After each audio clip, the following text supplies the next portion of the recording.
Marianne noticed it first in the way David greeted her when he returned home. It used to be that his voice brightened, his eyes lifted with the kind of warmth that made her feel seen. Now his words were muted, his tone flat.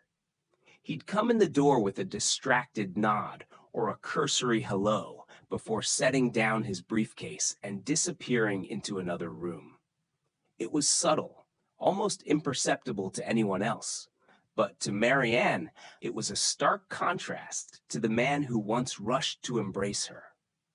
It was in this shift, the cooling of affection, that Marianne felt the first tremor of something deeper, the quiet unraveling of love. It was as if David was slowly withdrawing into himself, and the space between them expanded with each passing day.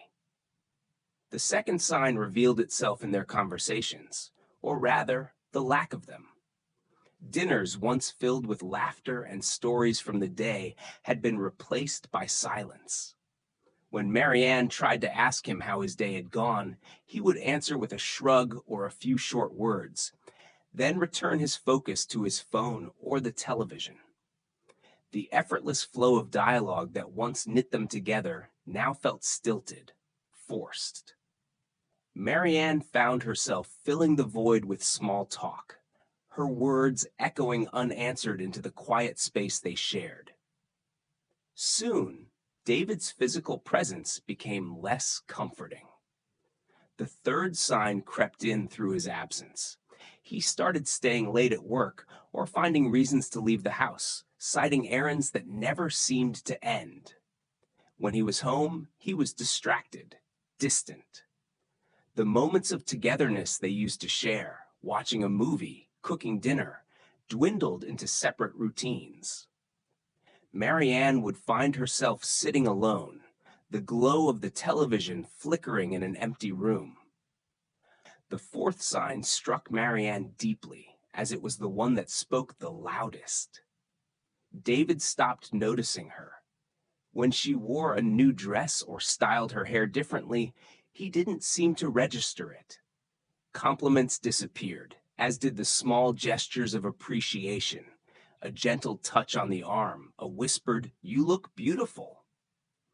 It was as if Marianne had become invisible to him, her presence a backdrop rather than a focal point. The fifth and perhaps most painful sign was the way David's patience seemed to vanish.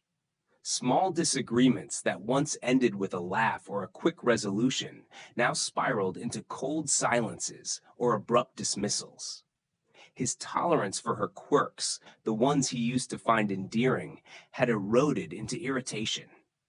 A forgotten errand or a minor misstep would spark frustration, his voice sharp, his words cutting. Marianne lay awake one night, the weight of these signs pressing down on her.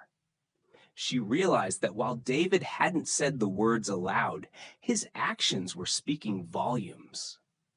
The warmth had ebbed away, the connection frayed, leaving her with a hollow ache. She wasn't sure when exactly it had begun, but she knew that pretending things were fine would only deepen the chasm between them. The next morning, she sat across from him at the kitchen table, her hands wrapped around a cup of coffee. She looked at him, really looked, and saw a man who was already gone in spirit, though he sat just across from her. It hurt, but she also felt a strange sense of clarity. Love, she realized, could slip away quietly, like a tide retreating from the shore, leaving behind smooth sand and scattered shells. And sometimes the hardest thing wasn't the leaving. It was recognizing the signs that someone had already left.